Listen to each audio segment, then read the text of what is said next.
Hello and welcome to the Great Canadian Tour. I'm Glen McInnis. Today we come to you from the province of Alberta. Well, coming up on the show, we visit Calgary, where a rapidly growing city could be experiencing some growing pains.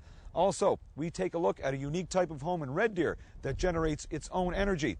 But we begin at the banks of the Athabasca River in Fort McMurray, Alberta. Since 1996, the population of Fort McMurray has more than doubled and is expected to triple in the next decade or so. About 50,000 people from across Canada now live here, plus another 20,000 from around the world. In fact, Fort McMurray has been referred to as Newfoundland's second largest city. Well, we look at a meeting of cultures today in a northern prairie town.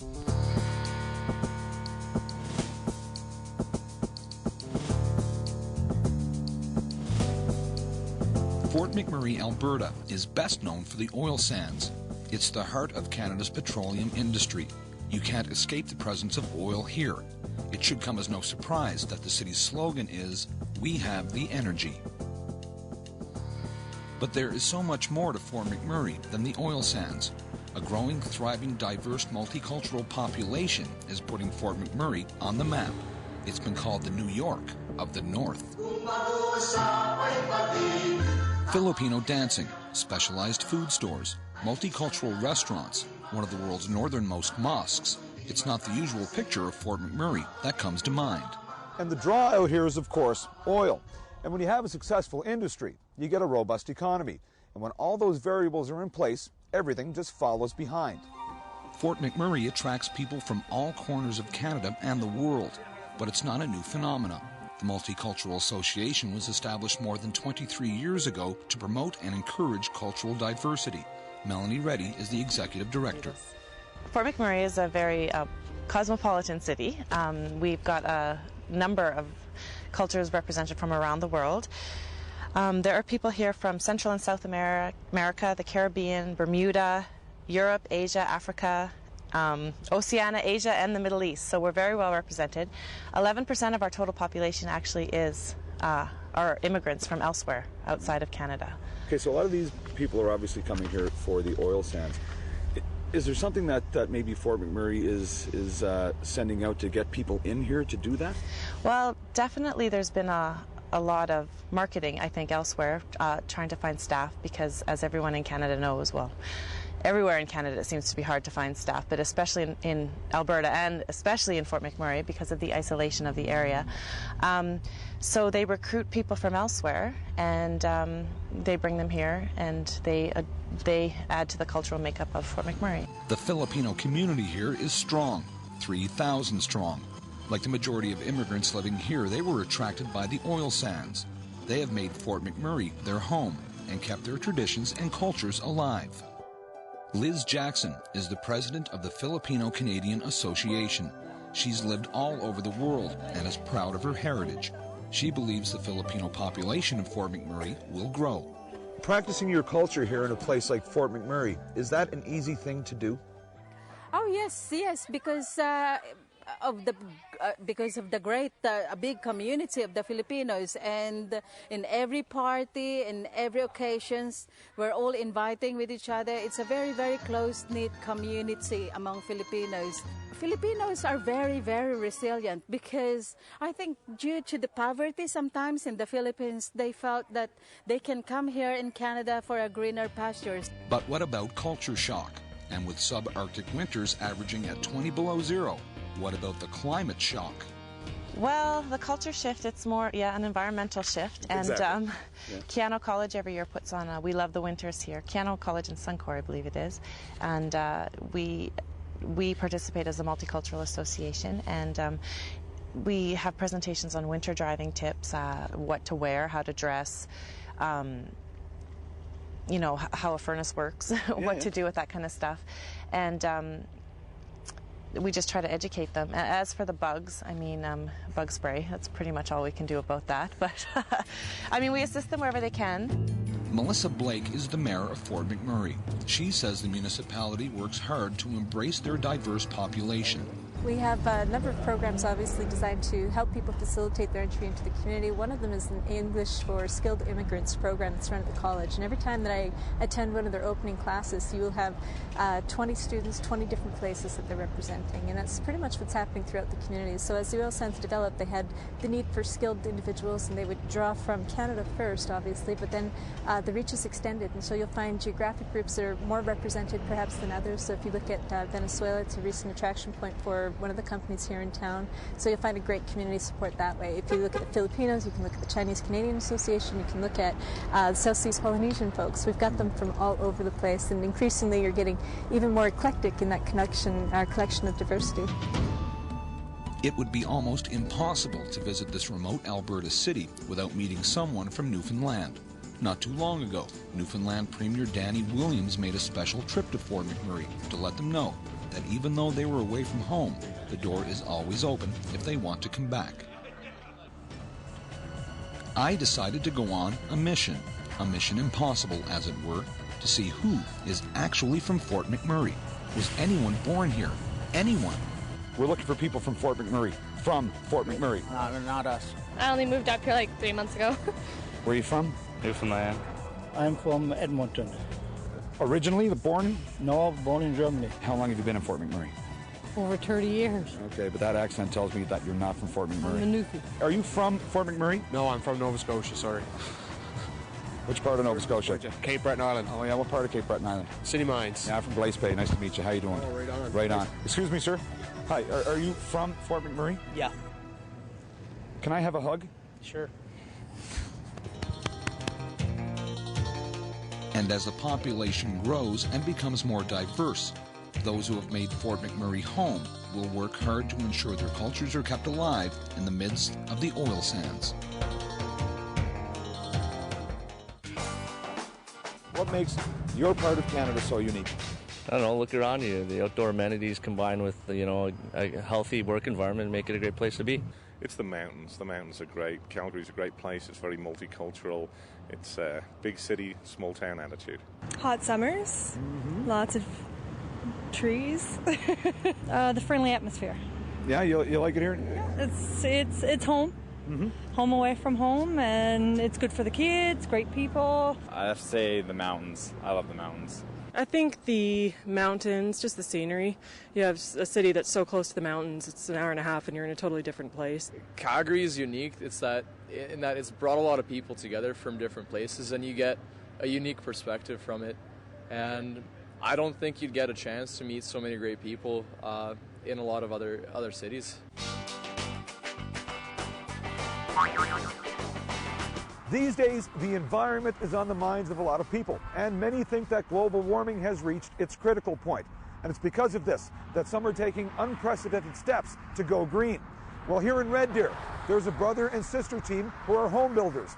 And the homes they build are not only solid, they're environmentally friendly. And it's because of this that they've garnered some praise from the federal government.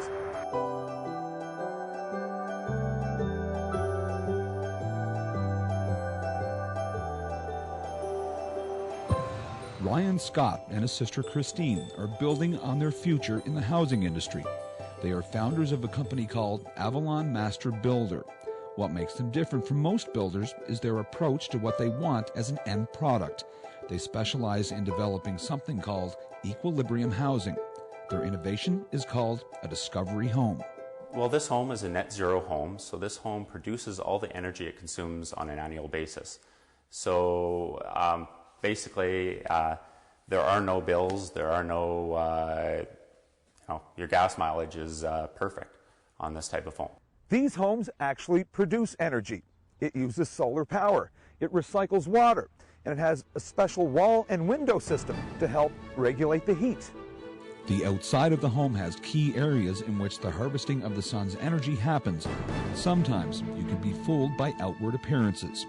Where these areas are located is also based on the seasons and the location of the sun. So Ryan, we're on the outside of the house. These look like windows. They're not windows. What are they? How do they work?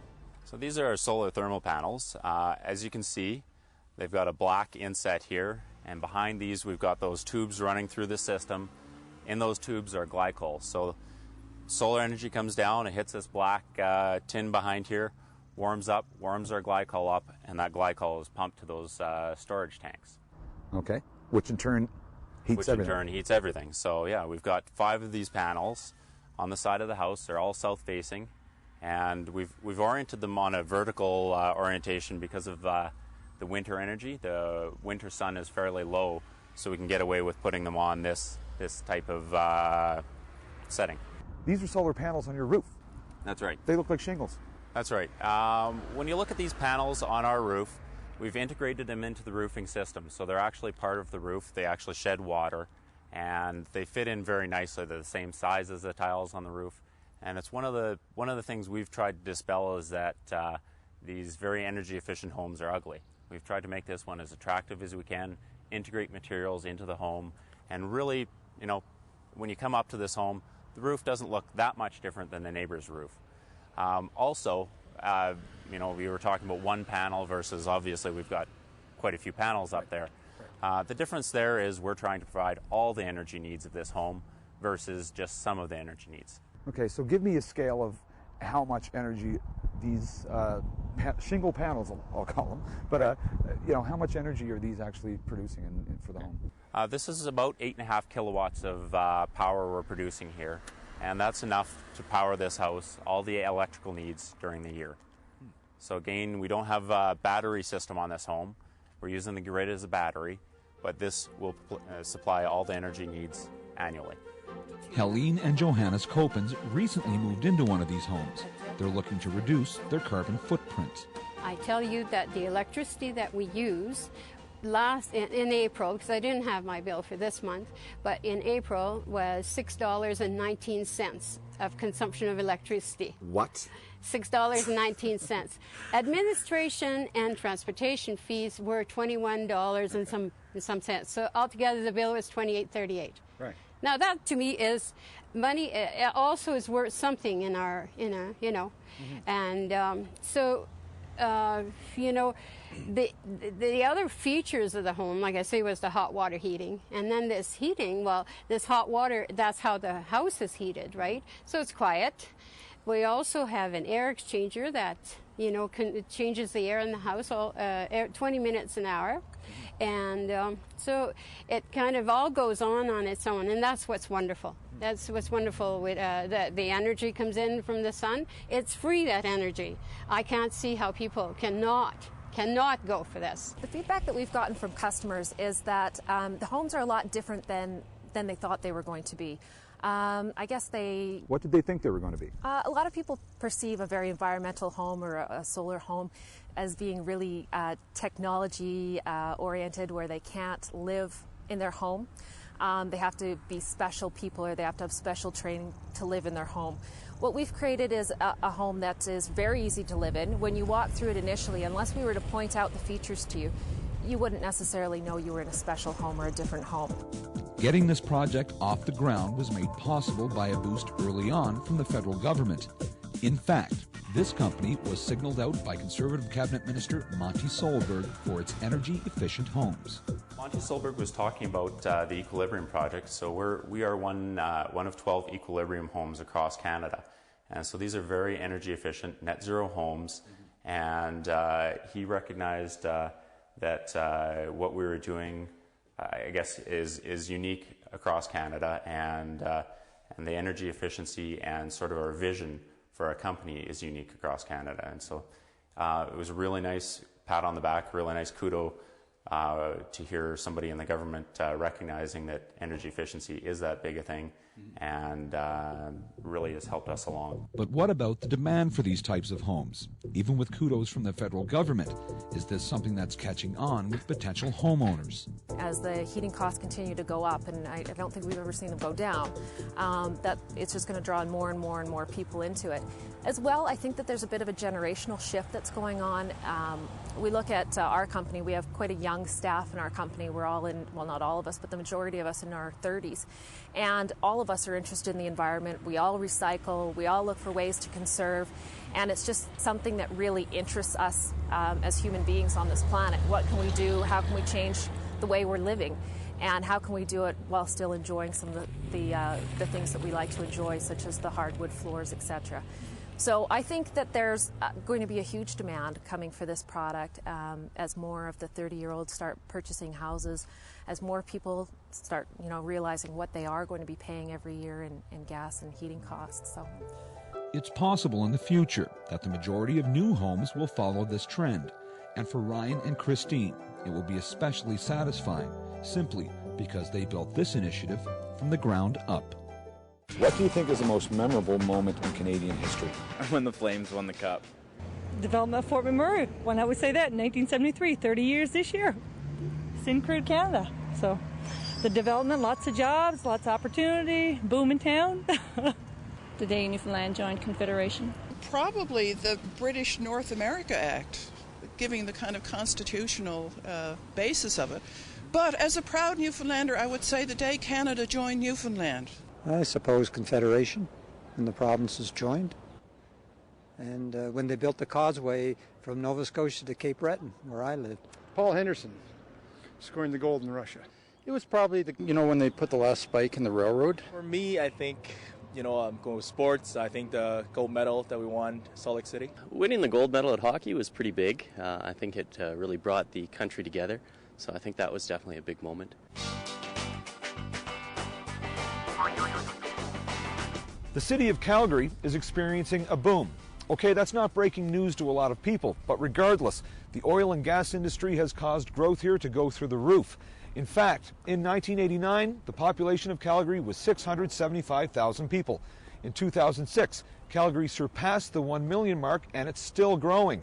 And while people from all over Canada and all over the world flock here to live the high life, a lot of people will find that a growing city like this could have a few lows as well.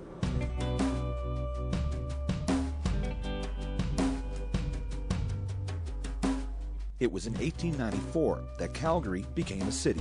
The arrival of the Canadian Pacific Railway meant thousands of settlers, businessmen, and tourists flooded the area. The population grew from 1,000 to nearly 4,000. And then in 1914, oil was discovered. Overnight, Calgary became a boomtown. But it didn't last. The Depression hit Calgary hard. But by the 1950s, things started to grow again. The 1970s saw another boom, followed by the recession of the 1980s. Unemployment soared. By the end of the decade, the economy recovered. Fast forward 15 years, and Calgary is Canada's fastest growing city, with the highest rate of employment and the youngest population in Canada. It's come a long way. The high volume of people moving to Calgary can be both a blessing and a curse. On average, 80 to 100 people move here each and every day. And of course, that could cause the vacancy rate to take a nosedive. Meet George Koppas. He's a market strategist who spent part of his career in the energy industry. We asked him to map out the short and long-term effects of an unusually large growth rate. Part of the growth story here is the enormous demand for people, especially in the resource boom that we've had in the last couple of years. Companies are competing like crazy for especially skilled people. So they've been aggressively hiring people, throwing retention bonuses at people. A lot of new people coming into town. We've seen at the peak maybe 25,000, 30,000 new folks coming into Calgary, putting enormous demand on services, on basic retail clerks, for instance, or coffee shop people. Folks can't find employees, so prices or costs have gone up from maybe $8 an hour to in the $14 to $16 an hour. They've cut back on, in many cases, on service hours because they can't get the staff to staff their locations. So a lot of competition for people, skilled people, a lot of pressure on services, so wait times for basic services like getting your car fixed increase tremendously. So it's making it a little bit harder for people to get the basic needs met. So if this trend continues over the next 5-10 years, where do you see it going? Well, I think over time the supply catches up. It looks like it's slowing down a little bit right now. I think what we'll see happening is that companies have to adopt different models to hire people. They currently operate on what I call the PLU strategy. People like us is what they hire. And they'll have to start looking more aggressively at immigrants, disabled people, people that are not fitting their traditional model, low-skilled people, and put more money into training and development. Calgary's boom has meant a good life for many, but some are finding it's passing them by. What about the situation for homelessness here in Calgary? Does that also play into it? Well, that's a really good question, because part of what you're seeing in the backdrop behind you here is a lot of development of new housing. Some of the new towers that you see springing up here are condos that sell at $750,000 a pop. It used to have slum housing on those sites that used to provide accommodation for people with low incomes. So along with the inflow of skilled people, we've had a lot of people coming into town who are not so skilled, who can't easily get jobs. They can't find a place to live. They can't find rental apartments. So homelessness has shot up. It's going up by 15-20% per year.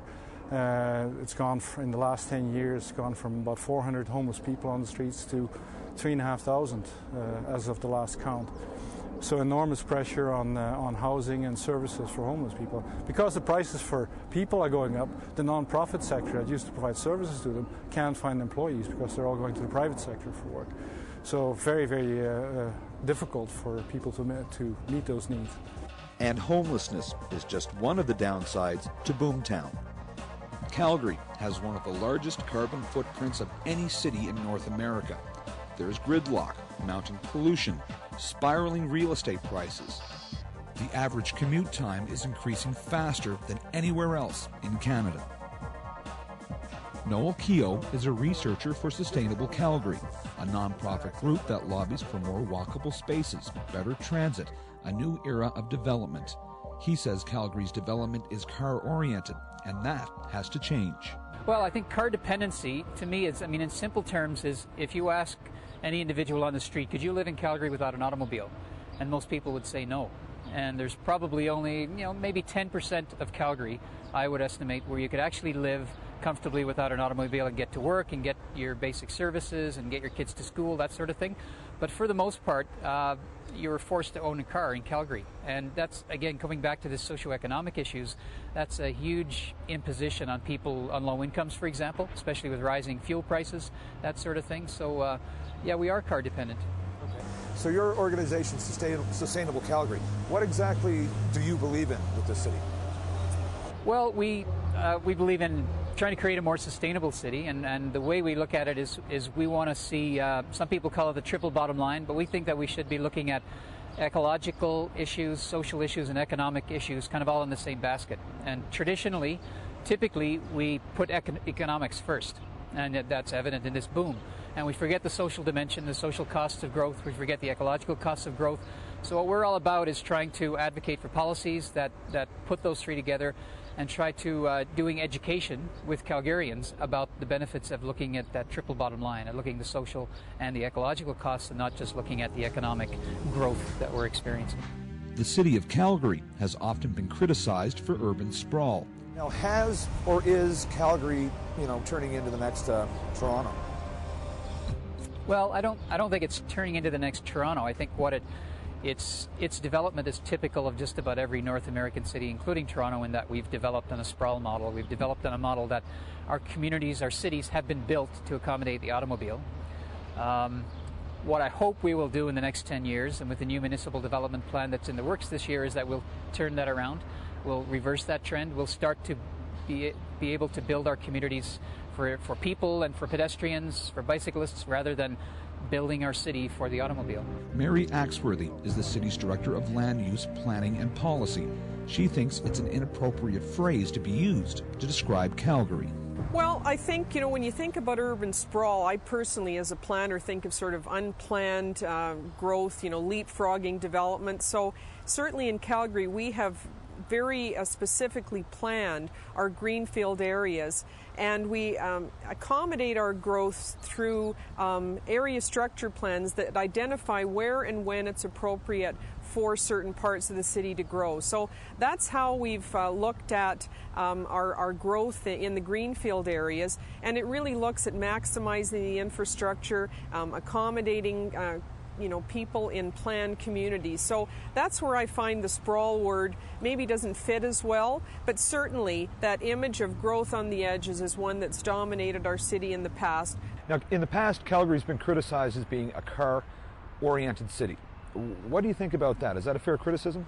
Well, that's an interesting one, because when you look at the ridership for transit that we have in the city, about 55% of our trips into the downtown are by transit. And when you look at the city as a whole, we've actually got some of the highest transit ridership of any city in Canada. We outpace Vancouver, for example.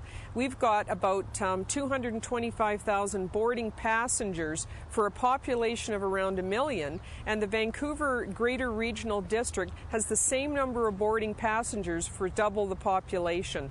So we do have a lot of cars in this city, but very, very high transit usage that is atypical, quite honestly, of most Canadian cities. And the city of Calgary has a plan. Planet Calgary's a new plan for the future of Calgary.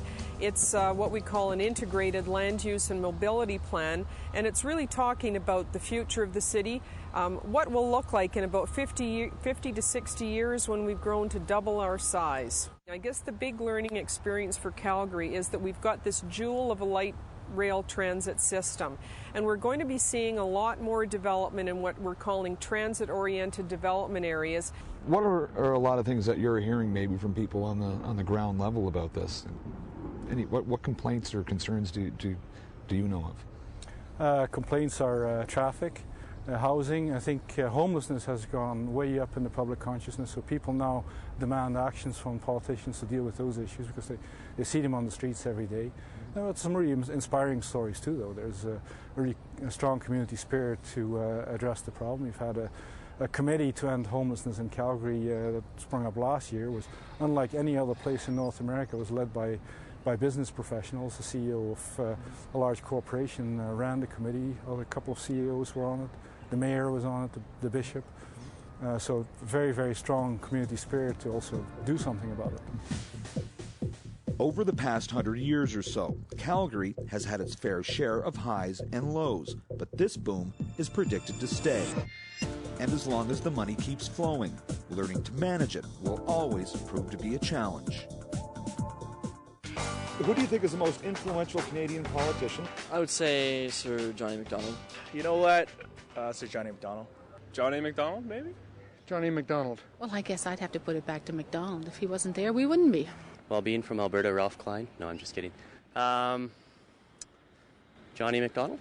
I'd have to say Johnny MacDonald. Put the railroad in. Pierre Trudeau. Okay. Why?